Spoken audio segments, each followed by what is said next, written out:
and welcome back to Vivian Health on the Horizon in Healthcare. And my name's Dr. Beth Brooks, and I'm the registered nurse that provides clinical advice to the team at Vivian. And we've been doing a series of videos on HR topics to help in your recruitment and retention efforts. And so we'll do these 10-minute videos and various topics and provide some evidence-based solutions that'll help in those efforts. So today we want to talk about average daily census and staffing, nurse staffing. And it's one of those hot button issues. Obviously, nurse staffing is a major work environment issue for nurses. It absolutely plays into whether a nurse, during the interview process, 9 times out of 10 is going to ask about staffing and what would their workload be. And so there is a newer approach to staffing that hospitals, for the most part, haven't really picked up on yet. And, we take our time sometimes in healthcare trying out new things. But I do want to talk about the use of big data and what are some of the drawbacks, if you will, of doing staffing at average daily census of midnight and using hours per patient day, HPPD as we call it. Because I think now with this newer approach, we have an opportunity to literally, a nurse could have her schedule for an entire year. I've not seen an organization embrace that. I've seen one organization do 6-month schedules, but the power of analytics is such now that we have an opportunity to do things a little different in staffing. And oh, by the way, the finance team will be happy also. So I want to talk about big data and how that can be used to help with staffing. So why does staffing matter, right? Well, if it's not done right, it's extremely unsatisfying, right? Staff don't like to be pulled. They don't really care for floating. We've gone through a period here during COVID where staff were not allowed in some organizations to take overtime or to have PTO or to go on vacation. I should say they had too much overtime. So we've always done our staffing based on the midnight census, right? What's the average daily census at midnight? And we all know that typically there's a lot of churn on nursing units. And so the workload or the amount of work required for that 24-hour shift is nowhere near in alignment with what the census is at midnight. And so not only then is staffing unsatisfying or can be unsatisfying to nurses, it can certainly, and we know this by many years now of scientific data, that staffing absolutely impacts the quality of patient care. So it matters because it's unsatisfying to nurses and it impacts patient quality. And then secondly or third, it's typically the largest part of the labor budget is nursing care.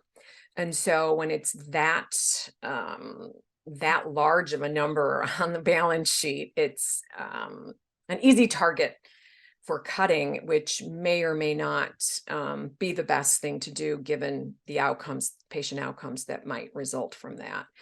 So there's this whole idea of using logistics and using operations management and operations research to look at using big data to understand the complexities of nurse staffing, right?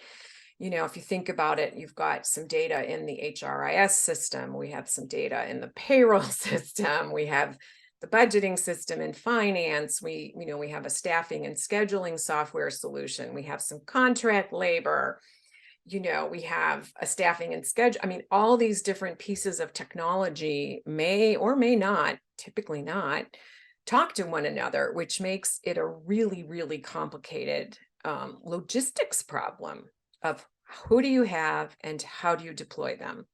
And so if you take average daily census and hours per patient day out of your mind and think about, this is a logistics problem.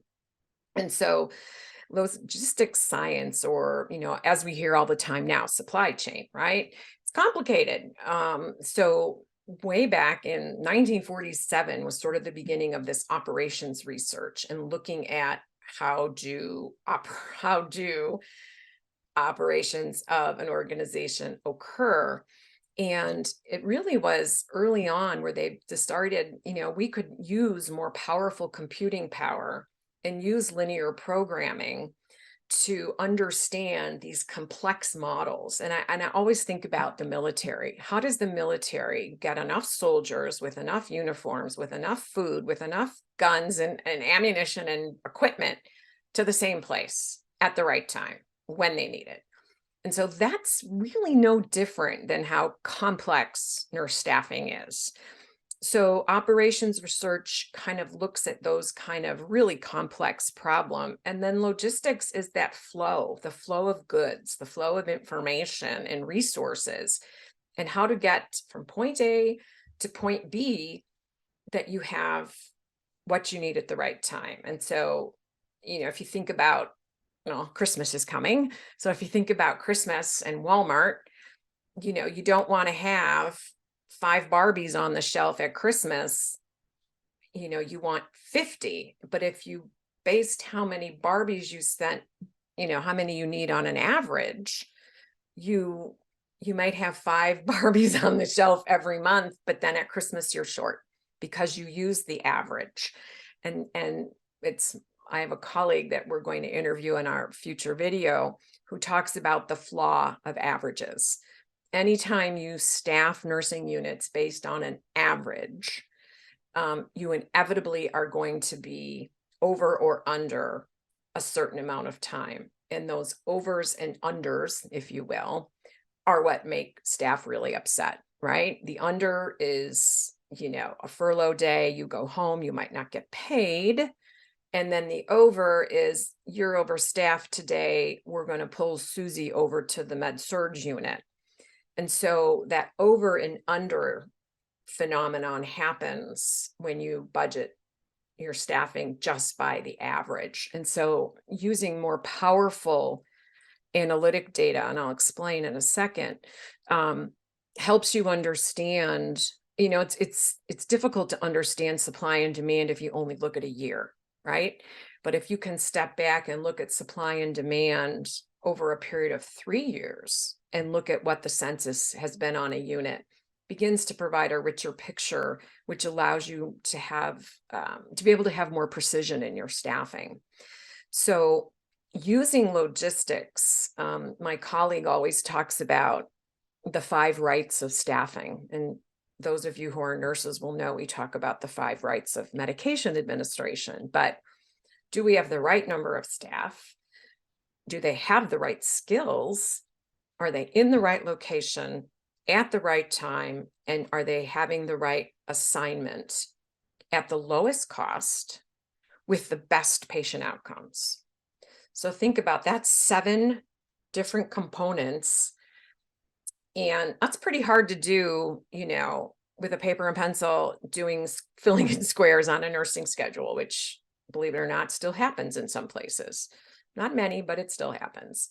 So you need that really power of linear programming and the power of computers and big data to be able to think of a Rubik's Cube, quite honestly. Think of a Rubik's Cube and how many spins it takes to create that perfect alignment. That's the same complexity and the same interconnectedness that there is in nurse staffing.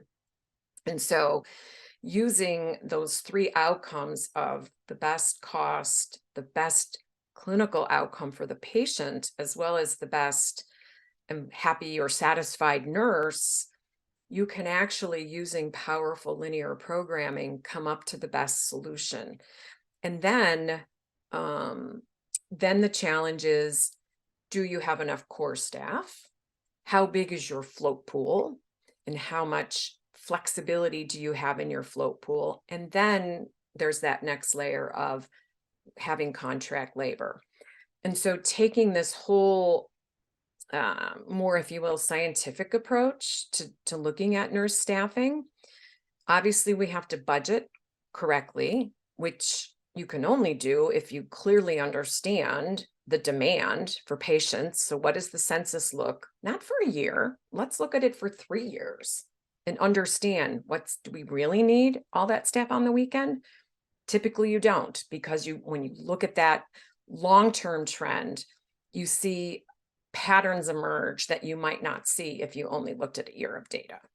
So once you budget, understand supply and demand, then it's okay, now do I have to schedule? How do I schedule to fill the schedule to get the best patient outcome and with the lowest labor cost? And then once I have an idea of my schedule, then I have to deploy those folks. And so how do I know who do I deploy to meet that schedule? And then finally, that assignment of what patients, what nurse takes care of, that happens at the unit level. So there's a lot of work ahead of time when you use workforce optimization and linear programming to do your nurse staffing instead of relying on an average daily census or hours per patient day.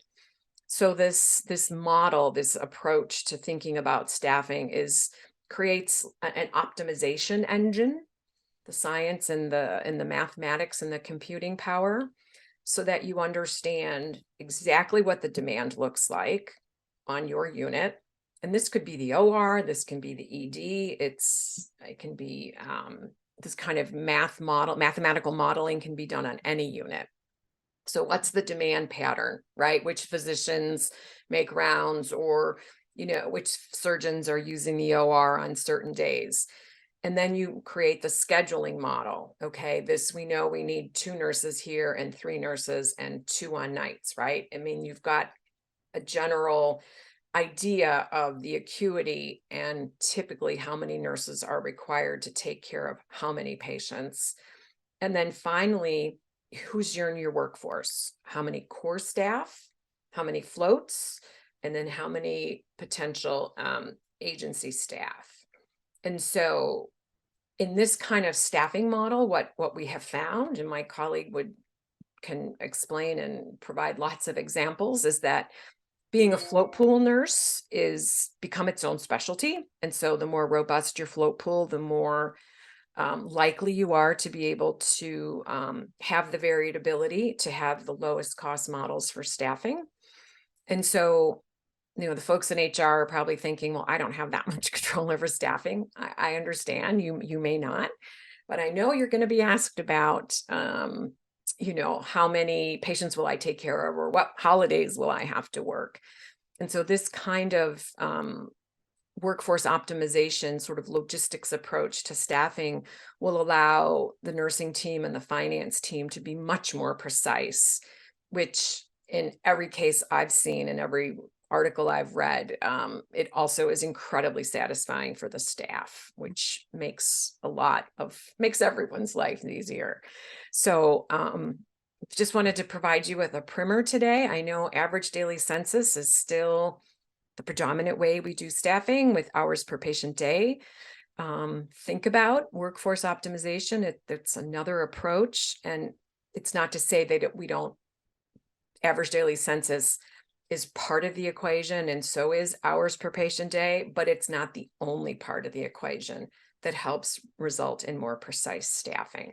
So think about it. Think about how you might talk about this with the nursing team.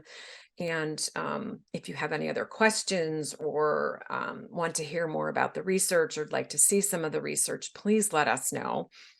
We have lots of information to share. But in the meantime, I want to thank you for joining us today. Hope you learned something interesting and maybe a little bit provocative, and a new way of doing staffing. And again, if you have anything you'd like to ask us, please reach out to us at hire.vivian.com. And thank you.